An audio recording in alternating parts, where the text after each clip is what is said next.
Your record is zero. ನಿಮ್ಮ ಸ್ವಂತ ವಿಧಾನಸಭಾ ಕ್ಷೇತ್ರದಲ್ಲಿ 1,000 ಮನೆ ಕೊಟ್ಟಿರೋಂಥದ್ರಲ್ಲಿ 21ರಲ್ಲಿ ಕೊಟ್ಟಿರೋಂಥ ಮನೆ ಇವತ್ತು ಕಂಪ್ಲೀಟ್ ಆಗಿರೋದು ಎಷ್ಟು ಅಂತಂದ್ರೆ ಝೀರೋ. ಅಂದ್ರೆ ತಮ್ಮ ಇಲಾಖೆ ಏನ್ ಮಾಡ್ತಾ ಇದೆ ಅಂತ ದಯವಿಟ್ಟು ಉತ್ತರಿಸಿ. ನಾನು ಮುಂದಿನ ಪ್ರಶ್ನೆ ಕೊಡ್ತೀನಿ. ಸನ್ಮಾನ್ಯ ಅಧ್ಯಕ್ಷರೇ, ತಮಗೆಲ್ಲ ಗೊತ್ತೇ ಇದ್ದಂಗೆ ನಾನು ಮುಂಚೆನೂ ಹೇಳಿದೆ, ತಿರ್ಗಾ ಅದೇ ಪ್ರಶ್ನೆ ತಾವು ಕೇಳಿದ್ದೀರಾ. ಟೋಟಲ್ ಒಟ್ಟಾಗಿ 2,73,000 ಮನೆಗಳು ಇಡೀ ರಾಜ್ಯದಲ್ಲಿ ಪೆಂಡಿಂಗ್ ಇರೋದು ತಮಗೆ ಆಲ್ರೆಡಿ ಮಾಹಿತಿನ ಕೊಟ್ಟಿದ್ದೀನಿ. ಸ್ಲಮ್ ಬೋರ್ಡಲ್ಲಿ 1,80,253 ಮನೆಗಳು, ರಾಜೀವ್ ಗಾಂಧಿ AHP ಸ್ಕೀಮ್ ಅಂತ 47,887 ಮನೆಗಳು, ಮುಖ್ಯಮಂತ್ರಿ 1 lakh ಹೌಸಿಂಗ್ ಸ್ಕೀಮ್ ಅಂತ ಬೆಂಗಳೂರಲ್ಲಿ 2016 ತಂದರು, ಅದು 45,624 ಮನೆಗಳು. ಟೋಟಲ್ ಒಟ್ಟಾಗಿ ನೀವು ಹೇಳ್ದಂಗೆ 2,73,000 ಟೋಟಲ್ ಮನೆಗಳು. ಅದಲ್ಲಿ ನೀವು ತಾವು ಹೇಳಿದ್ರಿ ತಮ್ಮ ಕ್ಷೇತ್ರದಲ್ಲೇ 1,000 ಮನೆಗಳು ಕಂಪ್ಲೀಟ್ ಆಗಲಿಲ್ಲ ಅಂತ ತಾವು ಹೇಳ್ತಿದ್ದೀರಾ.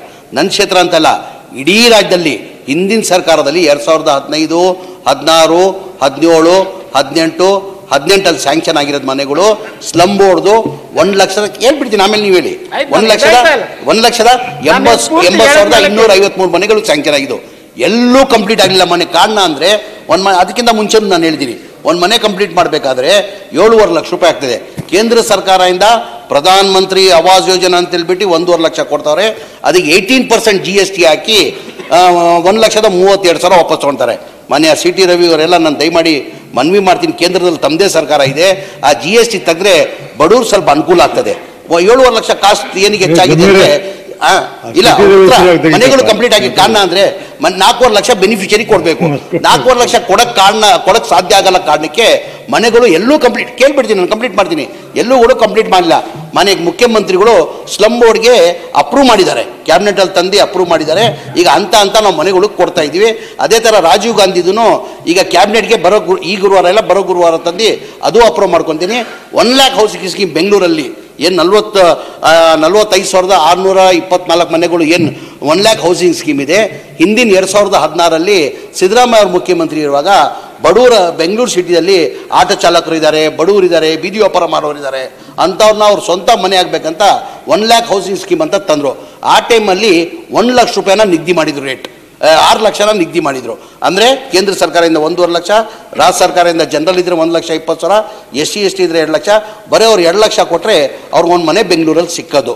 ಆ ಮನೆಗಳು ಆಮೇಲೆ 2018ರಲ್ಲಿ ಕಾಂಗ್ರೆಸ್ ಸರ್ಕಾರ ಹೋಯಿತು, ಸಮ್ಮಿಶ್ರ ಸರ್ಕಾರ ಬಂತು, BJP ಸರ್ಕಾರ ಬಂದಾದಮೇಲೆ 2021ರಲ್ಲಿ ಮಾನ್ಯ ಬಸವರಾಜ ಬೊಮ್ಮಾಯಿ ಮುಖ್ಯಮಂತ್ರಿ ಇರುವಾಗ ಅದು 6 ಲಕ್ಷ ಇದ್ದಿದ್ದು 10,60,000 ಮಾಡಿ 60,000 ಅದಕ್ಕೆ GST ಆಗಿ 11,20,000 ಮಾಡಿದ್ರು.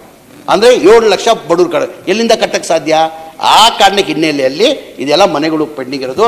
ಅದು ಯೋಚನೆ ಮಾಡಿ, ಮನೆ ಮುಖ್ಯಮಂತ್ರಿ 1 lakh ಹೌಸಿಂಗ್ ಇಷ್ಟರಲ್ಲಿ ಇದು 5 ಗ್ಯಾರಂಟಿಯಲ್ಲಿ ಇದು 7,400 ಕೋಟಿ ಸ್ಲಮ್ ಬೋರ್ಡ್ಗೂ ಕೊಡ್ತೀನಂದ್ರು. ರಾಜೀವ್ ಗಾಂಧಿ AHP ಸ್ಕೀಮ್ 47,000 ಮನೆಗಳಿಗೆ 2,100 ಕೋಟಿ, ಒಟ್ಟಾಗಿ 9,500 ಕೋಟಿ. ಅದಲ್ಲಿ 1 lakh ಹೌಸಿಂಗ್ ಸ್ಕೀಮ್ದು ಬಡವ್ರ ಕಷ್ಟ ಆಗ್ತದೆ, ತೊಂದರೆ ಆಗ್ತದೆ ಅಂತ ಹೇಳ್ಬಿಟ್ಟು ಅದನ್ನು ಮಾನ್ಯ ಮುಖ್ಯಮಂತ್ರಿಗಳು ಸರ್ಕಾರದಿಂದ 1 ಲಕ್ಷ ಕೊಡ್ತೀನಿ ಅಂತ ಹೇಳೋರು. ಈಗ ನಾವು ಹಂತ ಕ್ಯಾಟಗರಿ ವೈಸ್ ಮಾಡ್ಕೊಂಡಿದ್ದೀವಿ, ಹಂತ ಕೊಡಬೇಕಂತ ತೀರ್ಮಾನ ಮಾಡಿದ್ದೀವಿ. ಮಾನ್ಯ ಮುಖ್ಯಮಂತ್ರಿನೂ ಸೂಚನೆ ಕೊಟ್ಟಿದ್ದಾರೆ ಸನ್ಮಾನ್ಯ ಅಧ್ಯಕ್ಷರೇ, 1 ವರ್ಷದಲ್ಲಿ ಇದೆಲ್ಲ ಮನೆಗಳು ಕಂಪ್ಲೀಟ್ ಮಾಡಿ ಕೊಡಬೇಕಂತ ಹೇಳಿದ್ದಾರೆ. ಆಗ ಕಾರಣಕ್ಕೆ ಈಗ ಹೊಸ ಮನೆಗಳು ಮನೆ ಬಜೆಟಲ್ಲಿ ತಾವು ನೋಡಿರ್ಬೋದು, ಹೊಸ ಮನೆಗೆ ಯಾವ ಹೊಸ ಟಾರ್ಗೆಟ್ ಕೊಟ್ಟಿಲ್ಲ. ಕಾರಣ ಅಂದರೆ ಈ ಹಳೆಗಳು ಮನೆಗಳು ಪೆಂಡಿಂಗ್ ಇದೆ, ಅದು ಕಂಪ್ಲೀಟ್ ಮಾಡಬೇಕಾದ್ರೆ ಕನಿಷ್ಠ ನಮ್ಮ ULB ಸ್ಕೀಮ್ ಬಸವ ಅಂಬೇಡ್ಕರ್ ವಾಜಪೇಯಿಯಲ್ಲಿ 9.5 ಲಕ್ಷ ಆನ್ಗೋಯಿಂಗ್ ನಡೀತಾ ಇದೆ. ಅದು ಕಂಪ್ಲೀಟ್ ಮಾಡಬೇಕಾದ್ರೆ ಅದಕ್ಕೆ 4 ಲಕ್ಷ ಕೊಟ್ಟಿಬೇಕು. ಸ್ಲಮ್ ಬೋರ್ಡ್ ಮನೆಯಲ್ಲಿ 1,80,253 ಮನೆಗಳು ಕಂಪ್ಲೀಟ್ ಮಾಡಬೇಕಾದ್ರೆ 7 ಲಕ್ಷ ಬೇಕಾಗ್ತದೆ. ರಾಜೀವ್ ಗಾಂಧಿ AHP ಸ್ಕೀಮ್ದು 47,860 ಮನೆ ಕಂಪ್ಲೀಟ್ ಮಾಡಬೇಕಾದ್ರೆ 2.5, ಒಟ್ಟಾಗಿ 13,500 ರೂಪಾಯಿ ಈ ಮನೆ ಕಂಪ್ಲೀಟ್ ಮಾಡಬೇಕಾಗ್ತದೆ. ಮನೆ ಮುಖ್ಯಮಂತ್ರಿಗಳು ಈ ವರ್ಷ ಹಳೆ ಮನೆಗಳು ಕಂಪ್ಲೀಟ್ ಮಾಡಿ, ಹಾಗಾಗಿ ಹೊಸ ಟಾರ್ಗೆಟ್ ಕೊಟ್ಟಿಲ್ಲ. ಈ ವರ್ಷದಲ್ಲಿ ನಾವು ಎಲ್ಲ ಹಳೆ ಮನೆಗಳು ಕಂಪ್ಲೀಟ್ ಮಾಡ್ತೀವಿ. ಮಾನ್ಯ ಸಚಿವರೇ, ತಾವು ಸದನನ್ನ ಖುಷಿ ಪಡಿಸೋದಕ್ಕೆ ಬೇಕಾಗಿರೋ ಮಾಹಿತಿ